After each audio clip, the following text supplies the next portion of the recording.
Hello, you're welcome back to this class. So as promised, we're still on multiplication and I want to look at what problems on multiplication of decimals uh, in this video. So that's what we want to look at. We just looked at multiplication of decimals by power of 10, multiples of 10 and thereabout. So in this video, we're going to focus our attention on what problems on multiplication of decimal. That's what we want to look at in this video. And we have series of examples about for examples, now we have about two examples that we're going to look at that will explain how to solve questions on this. So the most important aspect of what problem is that you need to understand the requirement of the question. So what the question is saying. If you're able to interpret it, you'll be able to know, okay, this is the direction of the question and what this is what you're expected to do. So I hope this is very clear. So you just need to listen up clearly and let's see how it goes. So the first question we have here is this. Example 1. A tin contains 4.25 liters of oil. As you can see the tin here. How much oil is there in 20 tins? That is, when we have 20 of this tin that has the same 4.25 liters of oil. So what will be the total oil in the 20 tins? So that is what we're asked to do. So that means we want to have 4.25 in 20 places. That's what it means. So that's why if you look at this here, okay, we have it 20. If you count the number of things we have here, they are all 20. So and each of them is uh 4.25 or 1.25. Okay, it's 1.25. Then it's 1.25, 1.25. All right. So it's 1.25. So which means each of them is 1.25. All right. So that means we are going to have 1.25 plus 1.25 plus 1.25 plus 1.25. I have been taught that multiplication is repeated addition. So that is 1.25 in 20 places means multiplying 1.25 by 20. All right. So 110 contains this, then 20 tens will be 1.25 times 20. That is the interpretation. So we have done by multiple how to multiply decimal by multiples of 10. We just finished that, right? So that's going to be 1.25 times 10 times 2. So 1.25 here will give us, we move the decimal point one place to the right. That is why we have 12.5 here. That's 12.5 times 2, and that gives 25 liters, which means the 20 tins contain 25 liters of what? Oil. I hope this is very clear to you. So it's all about interpretation I've said later on. So that is that on this. So let's check the second example that we have. The second example is this. A sack of rice weighs 4.96 kilogram.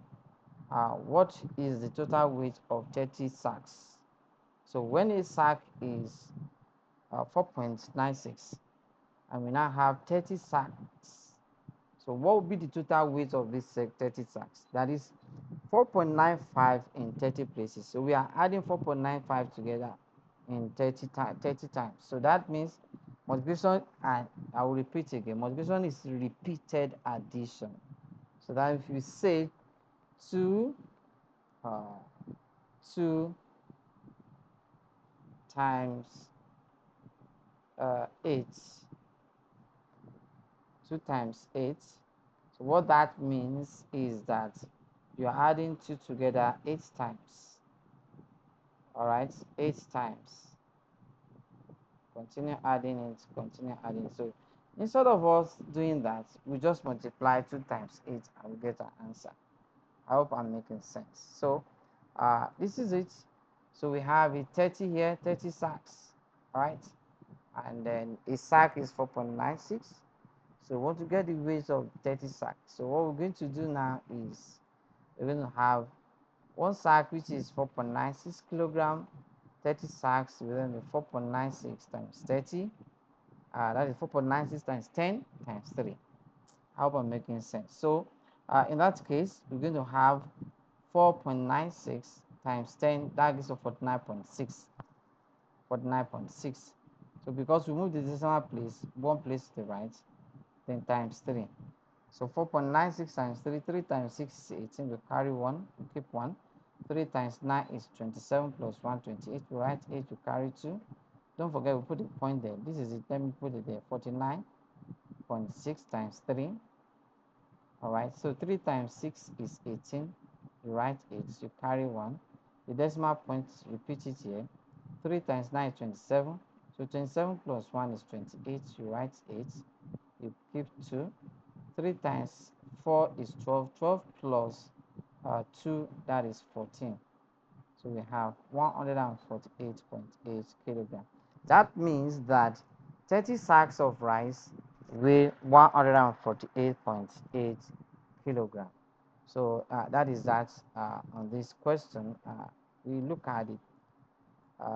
This example here. Uh, quiz time.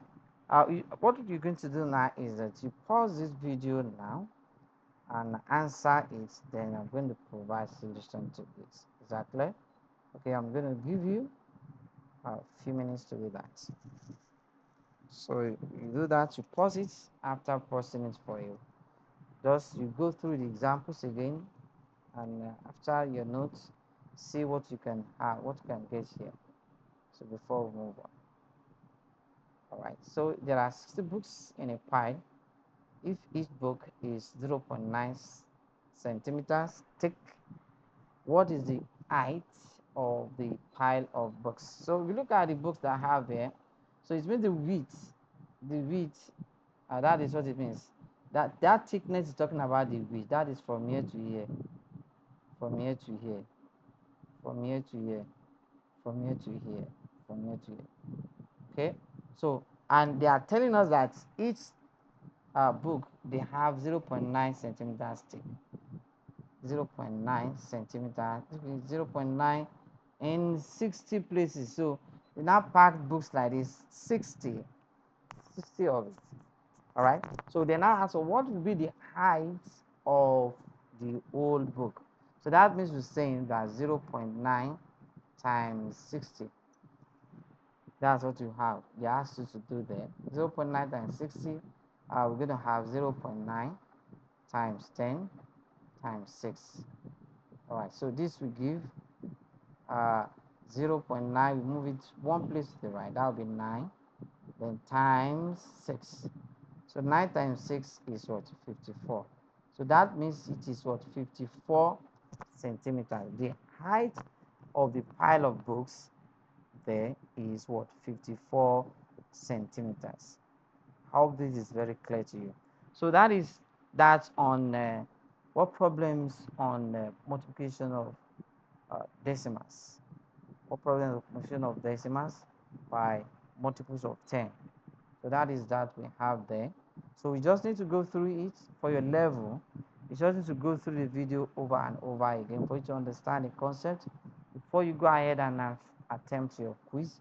So this is where we're going to stop in this video, and I wish you the best of luck in the quiz. So bye for now. Thank you.